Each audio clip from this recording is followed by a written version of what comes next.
incroyable, j'étais fan. J'étais fan de Ronaldo avant Messi. Faut te dire, frérot. Et dans mon avis, c'est mon avis à moi, mais pour moi, CR7 reste le meilleur joueur de tous les temps. Ok, un argument ou deux ou pas, frérot? C'est le meilleur buteur de l'histoire du football, premièrement. Deuxièmement, c'est le meilleur buteur de la plus grande compétition au club de tous les temps. Et Cristiano Ronaldo, moi je suis en train de réfléchir là. Il est actuellement à 10 buts en Coupe du Monde. Et cette année, je vous le dis, il va mettre 10 buts en Coupe du Monde, il va arriver à 18. Il va mettre 10 buts dans cette Coupe du Monde. Alors frérot, juste que je résume ton argument, c'est de dire, tu vas voir frérot, il va mettre 10 buts? Oui, le meilleur buteur de tous les temps, tu l'as dit. Et Messi, il a 50 buts de Ronaldo. Et je crois que Ronaldo, les buts qu'il a mis en plus, c'est des pénaltys. Ça, c'est pour le premier argument. Le deuxième, tu parles de la Ligue des Champions de Cristiano Ronaldo, le record qu'il a mis. Mbappé, même à 50%, il a failli le dépasser cette année. Benzema était à 2 buts de le dépasser. C'est pas comme s'il avait fait le record de Juste Fontaine, un record qui n'a jamais été effleuré jusqu'à maintenant. Ça reste quand même le joueur avec le plus de buts en Ligue des Champions et également le joueur avec le plus de passes décisives en Ligue des Champions. Le meilleur joueur de tous les temps, c'est pas le mec qui fait le plus de passes et qui met le plus de buts. Attention. Héros, pour être le GOAT, faut être fort, pied droit, pied gauche, dribble, vitesse, la tête, passe blessée, être en forme. Et moi, tu as un gros point faible. Ronaldo, les coups francs, frérot. Mais Mohamed, t'as quel âge? T'as 45 ans, 50 ans? C'est ça. Tu l'as vu, c'est ça. Non mais t'as vu l'époque CR7 United, même début Real Madrid? C'était incroyable, j'étais fan. J'étais fan de Ronaldo avant Messi. Voilà. Faut te dire, frérot. Mais tous les week-ends, il mettait des coups francs. C'est juste Oui, avec le oui. temps.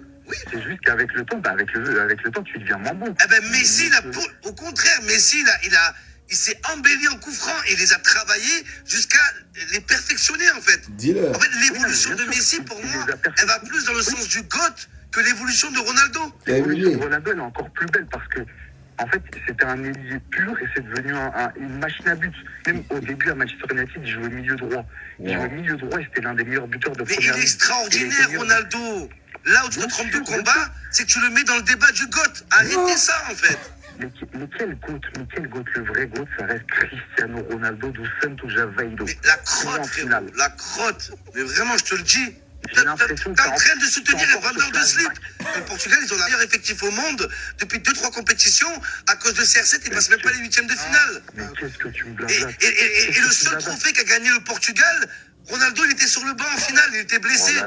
C'est même pas lui qui fait gagner le Portugal, c'est Eder. Ça, c'est un argument de footique. C'est pour ça que je regarde même pas tes vidéos, Mohamed Eni. Je regarde parce que je sens que t'es un footique. Oui, mais là... Non, mais il souffre tellement, les pro Ronaldo. Il souffre tellement.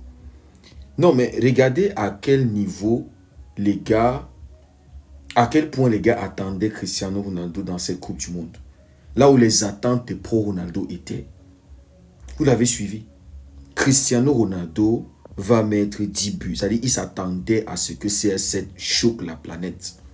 Marque 10 buts dans cette Coupe du Monde. Passé à 18. Mais il avait marqué 2 buts contre l'Ouzbékistan. Et il nous avait dit en bac. Et il avait fallu un penalty pour voir CR7 marquer son tout premier but en phase éliminatoire de Coupe du Monde. C'était sa 6e participation en Coupe du Monde.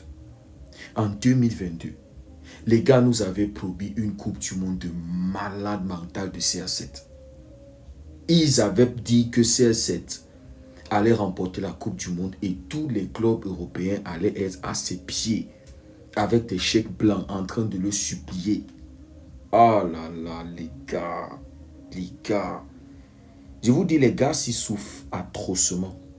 C'est-à-dire la souffrance des pro Ronaldo. C'est terrible, les gars. C'est terrible. 2 mondiales où la déception est monumentale. Et maintenant, à chaque fois, pour se consoler, pour soulager un peu cette douleur, ils se disent non, c'est la FIFA. La FIFA a été toujours été contre Ronaldo. La FIFA a toujours été pro-Messi, pro-Argentine. Non, mais les gars souffrent tellement. Regardez, pour eux, ils vont toujours mettre la Champions League au-dessus.